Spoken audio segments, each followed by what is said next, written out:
kesehatan ya. Jadi ini kan kembali lagi timbul lagi ternyata terjadi hal yang kemarin-kemarin itu sempat ramai juga ternyata terjadi lagi gitu ya.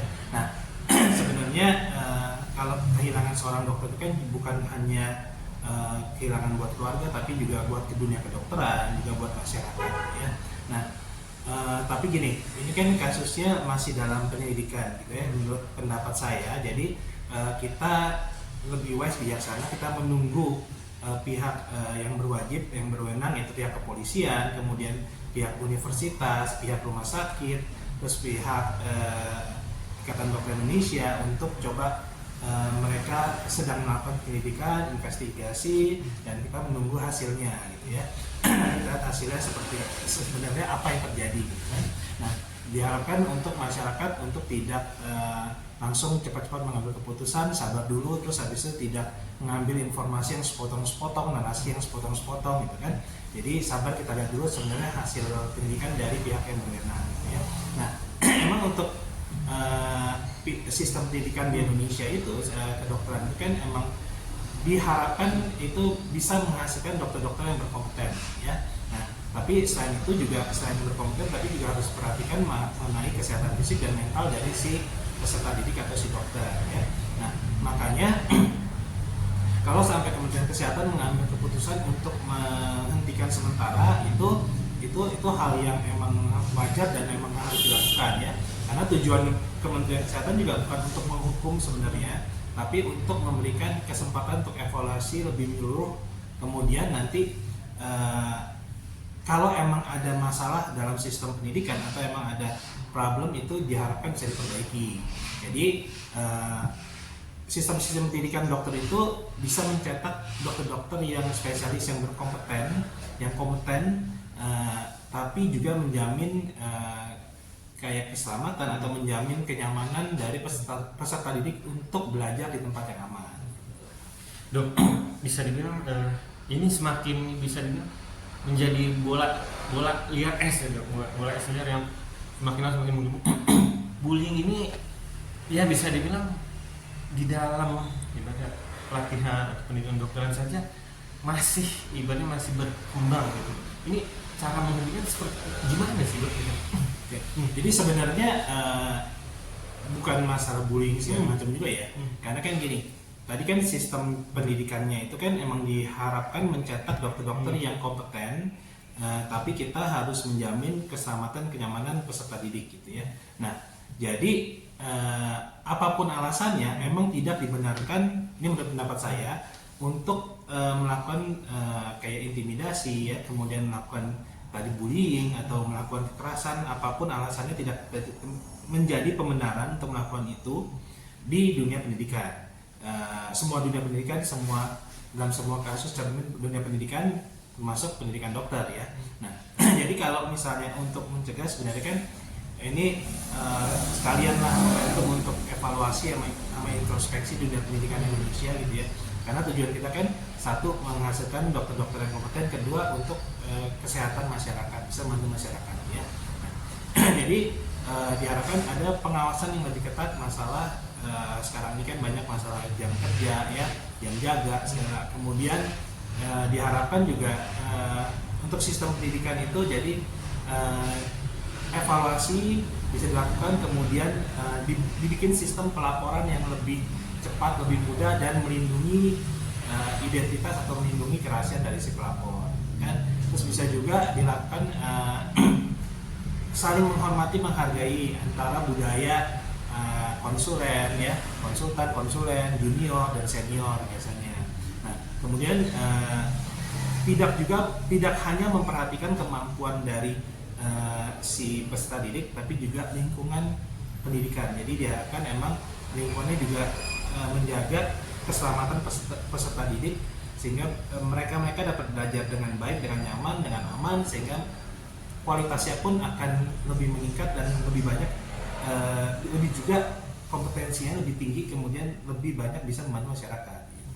Dok, menurut gue senioritas di dalam pelatihan dasar pendidikan kedokteran itu sangat mempengaruhi nggak sih dok untuk terjadinya bullying? Sebenarnya kan di semua sistemnya sebenarnya junior emang harus menghormati, menghargai senior. Tapi sebenarnya kan itu menurut pendapat saya berlaku dua sisi, dua pihak ya. Jadi junior menghargai senior, senior pun menghargai juga menghormati si junior. Jadi saling menghargai lah. Gitu. Nah, emang kadang-kadang mereka menganggap ini nggak cuma di dunia kedokteran, secara menyeluruh ya, secara umum ya, budaya kayak senior ke junior itu hal yang biasa gitu dalam dunia nggak cuma pendidikan, dunia yang lain pun sama ya. Di tempat-tempat pekerjaan lain pun sama, junior senior junior itu biasanya kan jadi hal yang biasa menurut mereka. Itu yang mesti dipandang secara bijaksana, secara wise, bijaksana ya. Semua harus saling menghargai, menghormati ya. Tujuannya beberapa tempat itu supaya mencetak peserta didik itu mempunyai mental yang lebih kuat lah dalam menghadapi tantangan ke depan. Tapi ya benar, kadang-kadang ada hal-hal tertentu yang dilakukan untuk supaya menciptakan mental atau melatih mental supaya lebih kuat. Tapi itu harus dengan cara yang wise, bijaksana, profesional, sesuai dengan kebutuhannya. Jadi mesti ada supervisinya juga baik, kemudian pengawasan juga baik, kemudian sesuai dengan keilmuannya, profesional. Jadi emang tujuannya untuk meningkatkan ilmu mereka, mental mereka, sehingga bisa membantu masyarakat. Tapi bukan hanya untuk arena balas dendam, atau misalnya untuk dulu saya seginin, gue juga masih balas seperti ini. Nah, itu hal yang wajar seperti itu. Tapi tujuannya jangan seperti itu. Tujuannya bukan balas dendam atau ikut-ikutan, atau emang budaya yang, kalau emang budaya yang menurut mereka tidak baik, tidak logis, ya jangan diteruskan, dong, di stop, diganti yang lebih baik.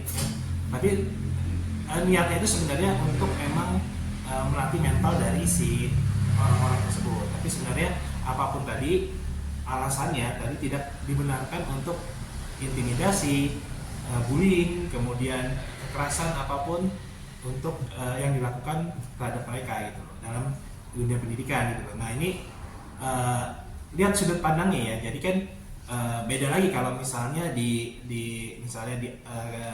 untuk tentara, polisi beda, tapi juga itu pasti kan mereka juga ada standarnya, nggak boleh sembarangan kan. Maksudnya untuk melakukan kekerasan fisik pun juga nggak boleh sembarangan. Mereka pasti ada batas-batasnya dan harus disikapi yang bijaksana. Dok, terakhir bisa dibilang dokter-dokter yang meninggal yang kemarin ini kita pernah wawancara juga, itu kelahiran generasi Gen Z. Bicara mental harus seperti apa sih dok? Mental yang kan berbeda ya, generasi milenial, Gen Z dan generasi baby boomers. Gimana dok? Nah, sekarang kan ramai tuh ya, disangkut pautkan dengan generasi Gen Z segala macam gitu ya. Ada generasi Gen Z, ada generasi strawberry lah, ada generasi sandwich segala ya. Karena nah itu kalau menurut pendapat saya itu setiap orang kan beda-beda emang. Terus setiap orang pasti punya masalah, tapi masalahnya beda-beda. Nah kalau dipukul rata, digeneralisir Gen Z semua mentalnya nggak bagus, ya nggak juga. Emang berdasarkan penelitian jurnal ilmiah segala macam itu emang kasus-kasus untuk gangguan atau misalnya kesehatan mental illness itu meningkat pada generasi mereka gitu ya. Nah itu, dan buku-buku yang laku di generasi mereka itu ternyata 80% juga tentang kejiwaan kebanyakan, itu menurut beberapa literatur dan jurnal ya. Nah tapi bukan berarti kita menggeneralisir untuk kasus-kasus ini, oh berarti anak-anak seperti itu mentalnya nggak kuat, enggak juga gitu loh. Karena menurut saya sih mental atau kedewasaan seseorang nggak dipandang dari usia ya. Ada orang yang usianya udah lanjut tapi juga seperti anak-anak juga ada orang yang usia masih muda banget ternyata kok pikirannya dewasa, itu bisa.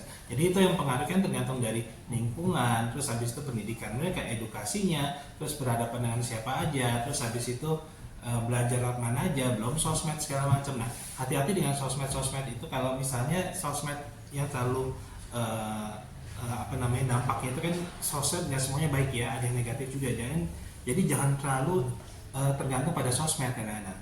Ada hal yang positif bisa kita ambil benar, tapi hal yang negatif jangan. Tuh banyak yang sosmed jadi overthinking, jadi ikut-ikutan, jadi FOMO, ikut melebihkan segala macam gitu ya. Nah itu nggak wise, nggak bijaksana. Jadi kalau menurut saya bukan masalah dari usia atau generasi ya, tapi emang dari lingkungan sekitar, terus kemudian keadaan yang pengaruh kan banyak sekarang, ada keadaan ekonomi, ada keadaan sosialnya, terus ada lingkungan sekitar ya, edukasinya, kemudian lihat sosmed sekarang itu berkembangnya kan cepat sekali, jadi mesti hati-hati gitu.